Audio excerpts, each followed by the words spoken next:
Apple का iPhone दुनिया भर में इस्तेमाल होता है, लेकिन सवाल है कि ये नाम कहां से आया। अनिरुद्धाचार्य महाराज ने इसका भी एक जवाब दिया है, पहले वो आपको सुनाते हैं उनका जवाब। संत हुए हैं हमारे भारत में बड़े दिव्य, नीम करोली वाले बाबा जी। उनके पास एक शिष्य आया अमेरिका का। उसने बोला, गुरुजी हम कोई फैक्ट्री डालना चाहते हैं, बताओ क्या उसका नाम और क्या। तो महाराज जी के पास वहां एक एप्पल रखा हुआ था, सेब। तो महाराज जी ने सेब को खाया और खा के चेले को पकड़ा दिया, ये रहा तेरी फैक्ट्री का सैंपल।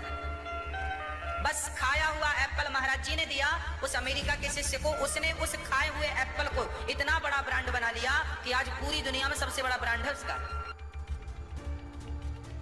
और अब महाराज जी पर इससे जुड़ा सवाल, क्या अनिरुद्धाचार्य जी महाराज ने बिना तथ्यों को जाने भक्तों को एप्पल कंपनी की कहानी सुनाई? ये सवाल है उनके ऊपर। क्या अनिरुद्धाचार्य जी महाराज ने बिना तथ्यों को जाने भक्तों को एप्पल कंपनी की कहानी सुनाई?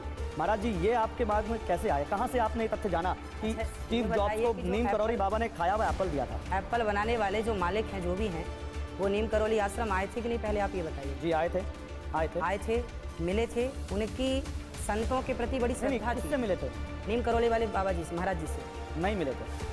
आप सर्च कीजिए, आप स्टडी कीजिए इसको, आपको पता लगेगा कि जब वो परेशान होते थे, जब वो उदास होते थे, जब उनकी कंपनी घाटे में जाती थी, तो वो नीम करोली आश्रम जरूर आते थे। नहीं, मैं इस बात से इनकार नहीं कर रहा, मैं आपको एक तथ्य दिखाता हूँ। नीम करोली बाबा के आश्रम स्टीव जॉब्स आए थे, जरा दिखाइए यहाँ पर। लेकिन जब वो आए थे तब क्या नीम करोली बाबा थे? क्योंकि भाई तथ्य ये कहते हैं कि नीम करोली बाबा की 1973 में वृंदावन में मृत्यु हो गई थी। और स्टीव जॉब्स 1974 में नीम करोली के दरबार गए थे। तो जब नीम करोली बाबा जिंदा ही नहीं थे अनिरुद्धाचार्य जी, तो उन्होंने मुलाकात कब कर ली और अपना खाया हुआ एप्पल या सेब कब उनको दे दिया? जो मैंने सुना था उस सुनने में ये शायद हो सकता है कि ये गलत हो, पर ये बात तो थी कि वो आते थे और आश्रम में। चलो देखिए, जरूरी नहीं है कि संत हों, संतों का स्थान उनके ना रहने पर भी वो स्थान शक्तियों से परिपूर्ण होता है और वो वहां आए। बात मायने रखती है कि वो वहां आए। संत जी से भेंट हुई नहीं हुई वो अलग मुद्दा हो सकता है। वो मैंने जो सुना था, सुनाने वाले ने मेरे को गलत सुना दिया हो। तो मुझे मेरे एक जानने वाले ने ये सवाल पूछा है कि आपको ये तथ्य कौन बनाकर देता है? क्या आपको लगता है कि आपको गलत तथ्य दिए जा रहे हैं? देखिए, आप कहां से प्रेरणा, ये तथ्य कहां से लाते हैं आप? हो सकता है कि बात सुनी, ये इतना तो सत्य है कि वो आते थे आश्रम, आप भी मान रहे हैं जी।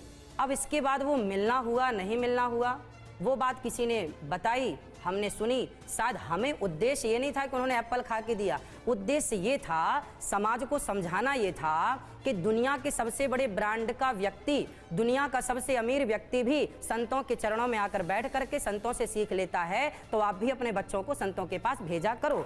ये उद्देश्य है, समझाना। ये एक बात कहना चाहता हूँ, ये अच्छी बात है, इस बात में पॉजिटिविटी है कि इन्होंने इस बात को माना कि इन्होंने कहीं से कुछ ज्ञान गलत ले लिया और वो गलत ज्ञान था, तो वो उस बात को मानते हैं। मैं चाहता हूं एक बार इनके लिए इसलिए जोरदार तालियां होनी चाहिए अनिरुद्धाचार्य महाराज जी के लिए।